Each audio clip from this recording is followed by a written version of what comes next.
이번 시간부터 우리 조세특례제한법상의 세액 감면, 세액 공제 관련되는 규정들을 정리해 보도록 하겠습니다. 자, 먼저 소득구분계산서와 관련되는 부분이 되겠습니다. 감면되는 사업과 과세사업을 경영하는 경우에는 구분 격리하는 게 원칙이고요. 면제소득, 기타소득을 구분 격리하는 방법은 수개 업종을 경영하는 경우에는 공통손익은 먼저 업종별로 안분을 하고 동일 업종 내에서는 공통손익을 안분하도록 이 순서에 맞춰서 정리를 해주시면 되겠습니다. 자, 과세사업과 감면사업에 공통으로 사용되는 경비를 안분하는 서식이 우리 소득구분계산서가 되겠습니다. 그래서 소득구분계산서는 세액 감면을 적용받을 때는 반드시 적용하셔야 된다라는 겁니다.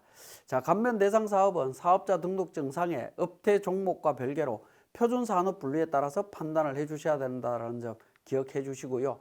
자, 다음에 감면 소득은 비감면 소득으로 분류하고 있습니다. 자, 수입 배당금, 수입 이자, 수입 임대료, 가지급금 인정이자, 유형자산 처분 이익이라든가 이런 부분들 적용이 되고 있는데 우리 소득세법 쪽에서는 그러니까 수입 이자라든가 수입 배당금은 금융소득으로 되어 있죠. 그죠? 금융소득이고 분리해서 적용이 되고 있습니다. 그러니까 우리 기장에서는 제외된다라고 보시면 될 것 같고 그러니까 개인은 가지급금 인정 이자가 안 들어가 있기 때문에 우리 임대료 관련되는 부분하고 유형자산 처분이 그다음에 국고보조금 관련되는 부분 주의하셔야 되겠고 그다음에 각종 지원금들이 있습니다. 이런 지원금들은 전부 비감면 소득으로 분류되어 있다라는 점 기억하셨다가 제외하셔야 된다라는 겁니다. 유형자산 처분 손실이나 유형자산 처분 손실, 유가증권 처분 손실 이런 부분들도 비감면으로 분류되어 있습니다. 그래서 소득구분계산서 만들 때 이런 소득에 대한 부분들은 반드시 비감면으로 분류해야 된다라는 점 강조드립니다. 자, 그 다음에 고용유지지원금이 감면 대상이냐라는 부분인데 비감면으로 분류하고 있습니다. 국세청 예규로는 비감면이다라고 이야기를 하고 있고요.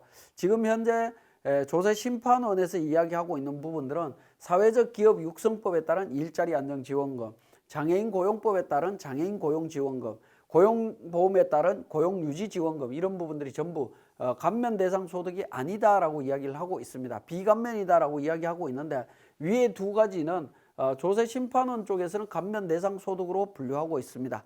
그래서 우리 고용보험법에 따른 고용유지지원금은 어떻게 될 거냐 하는 부분인데 요거는 해석이 조금 갈리긴 하는데 심판원에 대한 입장이 없습니다. 그렇지만 그렇기 때문에 우리는 국세청 입장을 따라서 종합소득세를 신고해야 되지 않을까 하는 생각을 조심스럽게 해봅니다. 자, 공통이익금과 공통손금에 대해서 안분하는 부분인데 공통이익금은 수익금액 비례로 정리하시면 되겠고 공통손금은 업종이 동일한 경우에는 수익금액 비례로 업종이 다른 경우에는 개별 손금 비례로 안분 계산을 해주시면 됩니다. 이 부분은 우리 프로그램에서 자동으로 이루어지기 때문에 이런 게 있다라는 정도로만 기억을 해주시고요.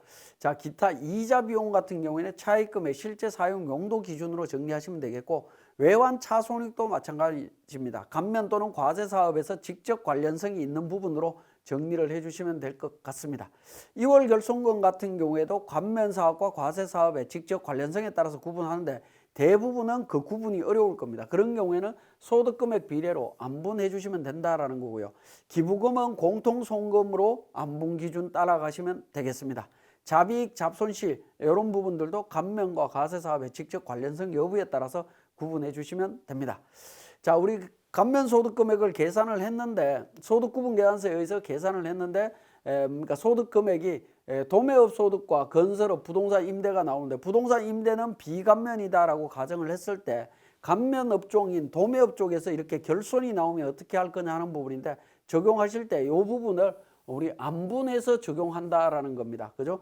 기존 건설업과 부동산 임대업 소득 금액 비율로 안분해서 이 부분을 차감해서 계산하도록 되어 있습니다. 이 부분 좀 주의를 해주시는데 특히 우리 소득구분계산서 작성하실 때 감면 비율이라든가 이런 부분들을 잘 안분 기준이라든가 이런 부분들을 잘 적용을 하다 보면 도매업 쪽에서 결손이 나오더라도 결손을 최소화 줄일 수 있는 방법들은 있을 겁니다. 그런 부분들을 잘 고민하셔서 정확하게 좀 분리를 해주시면 좋겠고 자, 지금까지 설명드린 내용을 통해서 우리 세무사랑 프로에서 다시 한번 확인해 보도록 하겠습니다.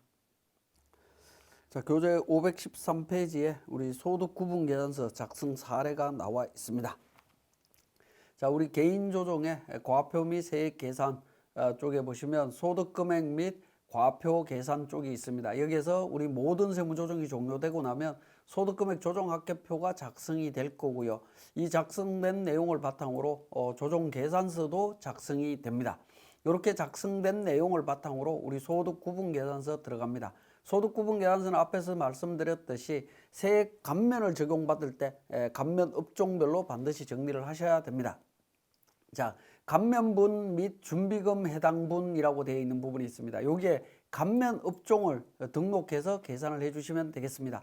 요 감면 업종을 감면 업종 3개로 분류되어 있는데 3개 기준으로 해서 적용을 해주시고 기타 부분은 비감면 업종이다라고 보시면 됩니다. 감면이 안 되는 쪽이다라고 보시면 되겠고요. 자, 매출액과 관련해서 우리 사례는 백두무역상사는 제조업과 도매업이 있었죠. 그러니까 제조업 매출, 도매업 매출을 직접 입력을 해주시면 되겠습니다. 매출원가까지 직접 입력하시고요. 그 다음에 판관비, 영업외수익, 영업외비용에 대해서 개별분과 공통분으로 구분해서 적용을 해주시면 되겠습니다. 특히 영업외수익 쪽에 있는 부분들 손익계산서 확인하셔서 비감면 소득인 이자 소득이라든가 이런 부분들이 포함되어 있거나 유형자산 처분 손익이 들어가 있는 경우에 반드시 구분하셔서 개별분으로 해서 기타분으로 이렇게 분류를 해 주셔야 된다라는 거 말씀을 드립니다. 그리고 하단 부분에 제가 설명은 안 드렸습니다만은 표준손익계산서는 자동으로 반영되도록 되어 있습니다. 자동으로 반영되고 있는데 그래도 표준손익계산서를 수정하신 경우에는 다시 불러오기를 통해서 재작성을 해주셔야 된다라는 거 말씀드리면서 두 번째 탭으로 넘어갑니다. 자, 세무조정 소득 구분과 관련되는 부분인데요. 우리 소득금액 조정 합계표에 있는 내용 자동으로 반영이 되어 있습니다. 기본적으로 F12 불러오기를 통해서 반영하시면 되는데 소득금액 조정 합계표에서 세무조정사항을 새로 불러오겠느냐라는 부분이고 예라고 누르게 되면 기부금 한도초과 관련되는 부분까지 자동으로 반영이 되고요. 아니오라고 누르게 되면 소득금액 조정 합계표만 반영이 됩니다. 기부금 한도 초과나 기부금 이월액에 대한 부분은 그러니까 조정 계산서 쪽에 반영이 되어 있죠. 그렇기 때문에 자동으로 반영이 안 되니까 예, 아니오로 선택하신 다음에 적용을 하셔야 됩니다. 그리고 만약에 소득금액 조정 합계표에 대한 내용만 반영이 되어 있을 때에는 과목 추가라고 하는 기능을 통해서 기부금 한도 초과와 기부금 이월액 필요경비 산입과 관련되는 부분을 별도로 등록을 해주시면 됩니다.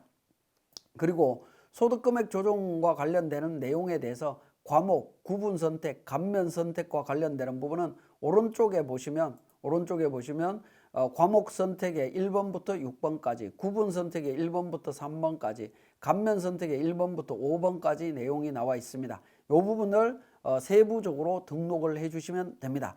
여기서 한 가지 주의하실 거는 우리 교재 514페이지에 소득세 등에 대한 부분 나와 있습니다. 우리 소득세 등에 대한 세무조정이 이루어졌을 때에는 개인인 경우에는 영업외 비용에 개별분 해당 없으므로 이렇게 등록을 해주시면 됩니다. 근데 법인인 경우에 법인세 비용은 해당 없으므로 과목 선택을 해당 없으므로 바로 정리를 했습니다.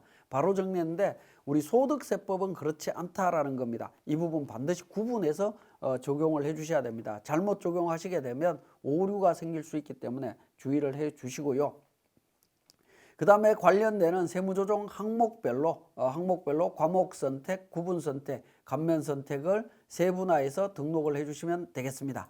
자, 그리고 마지막으로 기부금 2월 필요경비 산입액에 대한 부분도 누락되지 않도록 챙겨서 정리를 해주시면 될 것 같고요.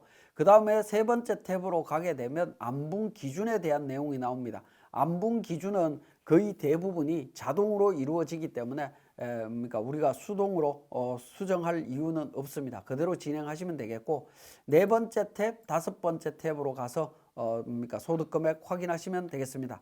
제조업에서 발생된 거 소득금액, 도매업에서 발생된 거 비감면 소득 얼마다라는 게 내용이 나오고 있습니다. 자, 그리고 차감 후 소득금액이라고 하는 1억 5,100이라고 하는 숫자는 우리 조정계산서에 있는 최종적인 소득금액 있죠. 해당 과세기간의 소득금액 1억 5,191만 6,971원 이 금액하고 반드시 일치가 되어야 됩니다. 일치가 되면 이렇게 회색 바탕에 이렇게 보입니다. 일치가 되지 않을 때는 빨간색으로 보이기 때문에 빨간색으로 보이는 경우에는 오류라고 보시면 됩니다. 자, 하단에도 나와 있죠. 조정소득은 조정계산서에 16번 해당 당해 과세 기간의 소득과 일치하지 않을 경우에 붉은색으로 반영이 된다라고 되어 있습니다. 반드시 일치시켜서 정리를 해 주셔야 됩니다. 그렇지 않으면 우리가 전자신고할 때 오류가 발생하게 됩니다.